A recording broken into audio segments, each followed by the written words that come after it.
Niddah Daf Nuches. Yesterday we were discussing the famous halacha of Shmuel that midiraisa a woman is not tmeya unless there's hargasha, unless there's a feeling, a sensation. We asked 4 questions on Shmuel, and we had tirutzim. Today, on today's daf, Rav Ashi says that Shmuel never discussed the concept of hargasha. All Shmuel was saying is that in order for a kesem to be tamei, it must be on something that's makabel tuma like clothing. But if a woman finds a kesem, a stain, on the ground, she's not tameya. If a woman has a wound on her neck and she finds dam on her clothing, we could attribute the dam to the neck and she's not tameya because we could say that perhaps she bent over and the dam dripped onto her clothing. But let's say if she has a wound on her shoulder, the dam has no way getting from her shoulder to her clothing unless she touched her wound with her hand and then touched her clothing afterwards. That's called mimakayim lemakayim, and that we're not concerned with when it comes to ksamim. However, hands have another halacha by themselves. Hands, yadayim askaniyah. A person touches things without realizing, and therefore, even if the dam is on her knuckles, on the backside of her hand, it's possible that came from a makar of tuma, and she's a niddah. We learned yesterday in the Mishnah that the inside of the legs and the foot are considered a makom tamei. The dam can reach there. The outside of the leg, not. At what point does the leg switch from inner to outside? Says the Gemara, there's a place called a chevek. Rashi says he understands it to be, if let's say it's the hamstring muscle, so if you bend your knee, you feel like 2 muscles tensing up until that point where it creates a hollow behind the kneecap. So anything up and down the leg with that line of the chevek would be pnim on one side and chutz to the outside. The chevek itself, says the Gemara, has halacha like pnim. Rabbi Yirmiyah had a suffix.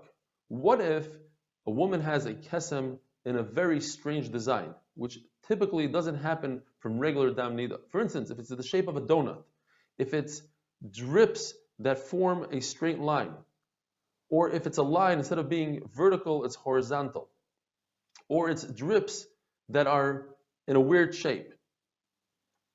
And he remains with the suffix. There's once a woman who found dam on the thread that she was doing shesi ve'erev. So Rav Yanai said, why didn't she go back and reenact what she did and see if it's possible that the dam came from her? Says the Gemara, you could do that because it would be a chumrah, because right now this woman is b'cheskas tahira, and then you want to make her tmeya by reenacting, you could reenact. But we had another Gemara where it said that a person put on a talus and he wasn't sure, while he put on his talus, the tzitzis swung and touched tuma. The Gemara tried to say he should reenact it, and the Gemara says you don't reenact it because over there would be a kula, because we say that his talus is b'cheskas tameh. If a tall woman was wearing a shorter woman's clothing, her belt is much lower than the shorter woman. Therefore, it depends where the dam is. If it's above her belt, then she's tahira. If it's below, then both of them are tmeya. If a woman lent her clothing to another woman and she checked it first, so and then the second woman says she found dam, we attribute the dam to the second woman, not to the first. However, the second woman would be patur from paying for the cleaning bill, because she says, I'm a bari and you're a suffix and I'm not going to pay. The Gemara brings 10 different cases where you could be toila, you could attribute the dam to something else. For instance, if the woman shechted an animal, a behema, chaya, va'oif, we say the dam most likely came from that and it's not dam niddah. If she was dealing with ksamim, or she sat down next to women that were dealing with ksamim, it came from that. If she has dam, we could attribute it to a louse.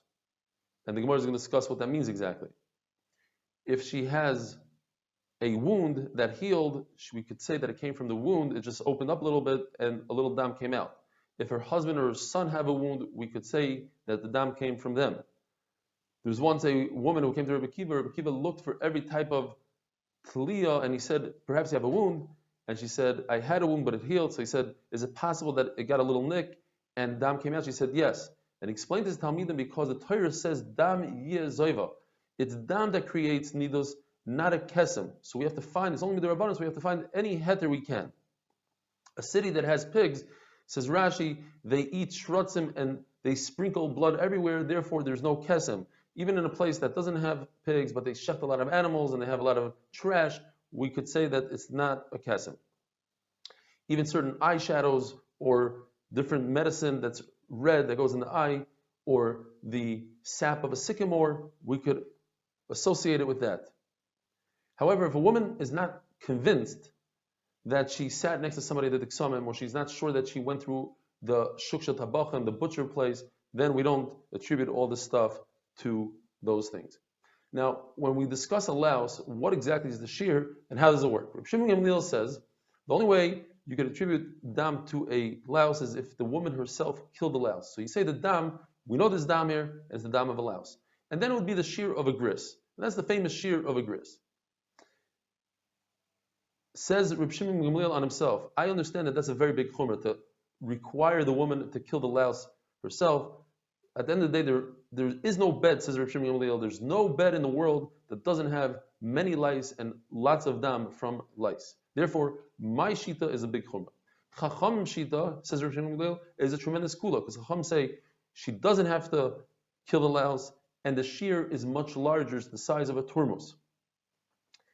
Says Reb Shimon Gamliel, therefore I say the shear, I admit to Reb Chanina ben Atignos, that you don't have to kill the louse, and the louse is the shear of a gris. A pishpish, which is a bedbug, says the Gemara that it's as wide as it is long, and here's a tremendous chiddush. If you could attribute the dam to a bedbug because you found dam that's literally square or in the shape of a bedbug, then even if it's larger than a gris, the woman is tahar. This bedbug, its taste is the same as its smell. It's a special bracha HaKadosh Baruch Hu gave it that if you try to kill it, you will smell really bad. Therefore, most people know what it smells like, and if you taste that smell in your mouth, you should know that you're eating a bedbug and you must spit it out, even if you're eating truma, which typically you have to be careful with and not waste. In this case, you're required to spit out the truma. Have a wonderful day.